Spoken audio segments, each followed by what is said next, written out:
പ്രതിപക്ഷ നേതാവ് V D സതീശനെ അധിക്ഷേപിച്ച് SNDP യോഗം general secretary Vellappally Natesan. V D Satheesan ചുക്കും ചുണ്ണാമ്പും അറിയാത്ത നേതാവാണെന്ന് പരിഹാസം. പ്രതിപക്ഷ നേതാവ് ഈഴവ വിരോധിയാണെന്നും പരാമർശം. മുസ്ലിം വിഭാഗത്തിന് കൂടുതൽ പരിഗണന കിട്ടുന്നുവെന്ന ആരോപണവും വെള്ളാപ്പള്ളി നടേശൻ ആവർത്തിച്ചു. ഒരു പ്രതിപക്ഷ നേതാവ് ഉണ്ട്, അദ്ദേഹത്തിൻ്റെ പേര് മറന്നുവല്ലോ, വി ഡി സതീശൻ. ഇങ്ങനെ കേരളം കടലിൽ വെച്ചിട്ട് ഒരു പരമ പന്നനെ ഞാൻ കണ്ടിട്ടില്ല. പന്നലെന്ന് തന്നെ ഞാൻ പറയും. ഒരു പ്രതിപക്ഷ നേതാവ് നിലയിലുള്ള ഒരു മാന്യതയും മര്യാദയും കൊടുത്ത് സംസാരിക്കുന്ന രീതിയുണ്ടാവും. VS അച്ഛൻ ഇവിടെ പിണറായിയൊക്കെ കായികമുണ്ട്, അവിടെ നന്ദയുടെ പ്രായമുണ്ട്, കായികമുണ്ട് വർത്തമാനമൊക്കെ പറഞ്ഞ കേട്ടാൽ അയാളെ കണ്ട് ക്ലിൻ്റൺ ആണെന്ന് തോന്നുന്നു. ഈ തറ എനിക്ക് വയസ്സ് 88 ഉണ്ട്, പിന്നെ 89ാമതിലേക്ക് പ്രവേശിക്കാൻ ഒരു മാസം കൂടിയുണ്ട്. ഞാൻ ഒരുപാട് രാഷ്ട്രീയക്കാരെ കണ്ടിട്ടുണ്ട്.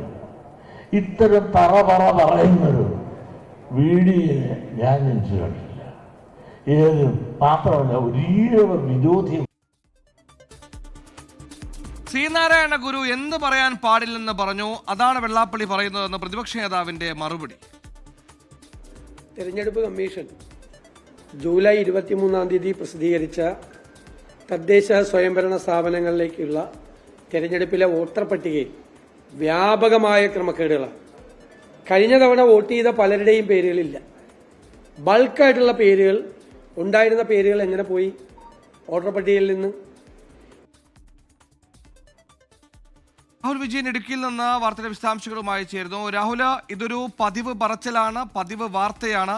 എന്തുകൊണ്ട് ഇത്രയും വിദ്വേഷം പറഞ്ഞിട്ടും പോലീസ് കേസെടുക്കുന്നില്ല എന്ന പ്രതിപക്ഷത്തിന്റെ ആരോപണത്തിന്റെ മുന ഒന്നുകൂടി മൂർച്ച കൂട്ടും ഈ ഒരു പ്രസ്താവന, പ്രത്യേകിച്ച് വി ഡി സതീശനെതിരെ കൂടി പറയുമ്പോൾ. വിവരങ്ങൾ സുഹൈൽ, മലപ്പുറവുമായി ബന്ധപ്പെട്ടുള്ള വിവാദ പരാമർശം ആവർത്തിക്കുന്നതിനിടയിലാണ് വി ഡി സതീശനെതിരെ, പ്രതിപക്ഷ നേതാവ് വി ഡി സതീശനെതിരെ രൂക്ഷമായിട്ടുള്ള വിമർശനം വെള്ളാപ്പള്ളി നടേശൻ നടത്തിയിരിക്കുന്നു എന്നുള്ളതാണ് ഏറ്റവും പ്രധാനപ്പെട്ട കാര്യം. മലപ്പുറത്ത് വിദ്യാഭ്യാസ മേഖലയിൽ ഉൾപ്പെടെ വിവേചനം നേരിടുന്നു എന്നായിരുന്നു ഇന്ന് വെള്ളാപ്പള്ളി പറഞ്ഞത്. സ്ഥാപനങ്ങൾ കൂടുതലും ഉള്ളത് മുസ്ലിം സമുദായത്തിനാണ്, നമുക്ക് കുറച്ച് പുട്ടും പൊടിയുമെങ്കിലും വേണമെന്നേ പറഞ്ഞുള്ളൂ, അപ്പോഴേക്കും കൊടുവാളുകൊണ്ട് ആളുകൾ ഇറങ്ങുന്നു.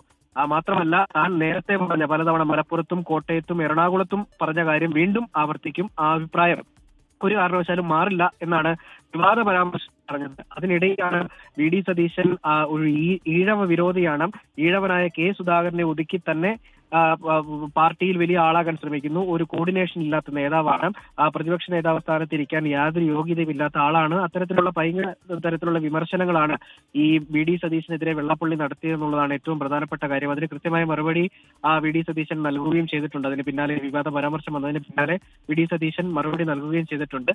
എങ്കിൽ കൂടിയും ഇത് SNDP യോഗത്തിന്റെ ഒരു പരിപാടി നടക്കുന്നതിനിടയിൽ പണ്ടപ്പള്ളിയിൽ വെച്ചാണ് വെള്ളാപ്പള്ളി നടേശൻ പറഞ്ഞത്. ആ പരിപാടി കഴിഞ്ഞതിന് ശേഷം മാധ്യമങ്ങൾ അദ്ദേഹത്തോട് വീണ്ടും ഈ പറഞ്ഞ കാര്യങ്ങളിലൊക്കെ ഉറച്ചു നിൽക്കുന്നുണ്ടോ എന്ന് ചോദിച്ചു. അപ്പോൾ വി ഡി സതീശനെതിരായിട്ടുള്ള പരാമർശത്തിൽ യാതൊരു മാറ്റവുമില്ല എന്നുള്ളതായിരുന്നു അദ്ദേഹത്തിന്റെ മറുപടി. ഘടകകക്ഷികളെ കൂട്ടി യോജിപ്പിച്ച് കൊണ്ടുപോകാനുള്ള കഴിവ് സതീശനില്ല എന്നുള്ളത് ഉൾപ്പെടെയുള്ള വിമർശനങ്ങൾ മുന്നോട്ട് വെച്ചുകൊണ്ട് വീണ്ടും പ്രതികരിക്കുകയും ചെയ്തു. വെള്ളാപ്പള്ളി നടേശൻ ആരുടെ നാവാകുന്നു എന്ന ആരോപണം പൊതുസമൂഹത്തിൽ ഉയരുന്നതിനിടെയാണ് പ്രതിപക്ഷ നേതാവിനെ അടക്കം വിമർശിച്ചുകൊണ്ട് ഇപ്പോൾ വെള്ളാപ്പള്ളി നടേശൻ രംഗത്തെത്തിയിരിക്കുന്നത്. മതവിദ്വേഷം സാമുദായിക വിദ്വേഷം പരത്തിയിട്ടും എന്തുകൊണ്ട് ഇതുവരെ പോലീസ് കേസെടുത്തില്ല എന്ന ചോദ്യവും അതേപടി ഉയരുകയാണ്.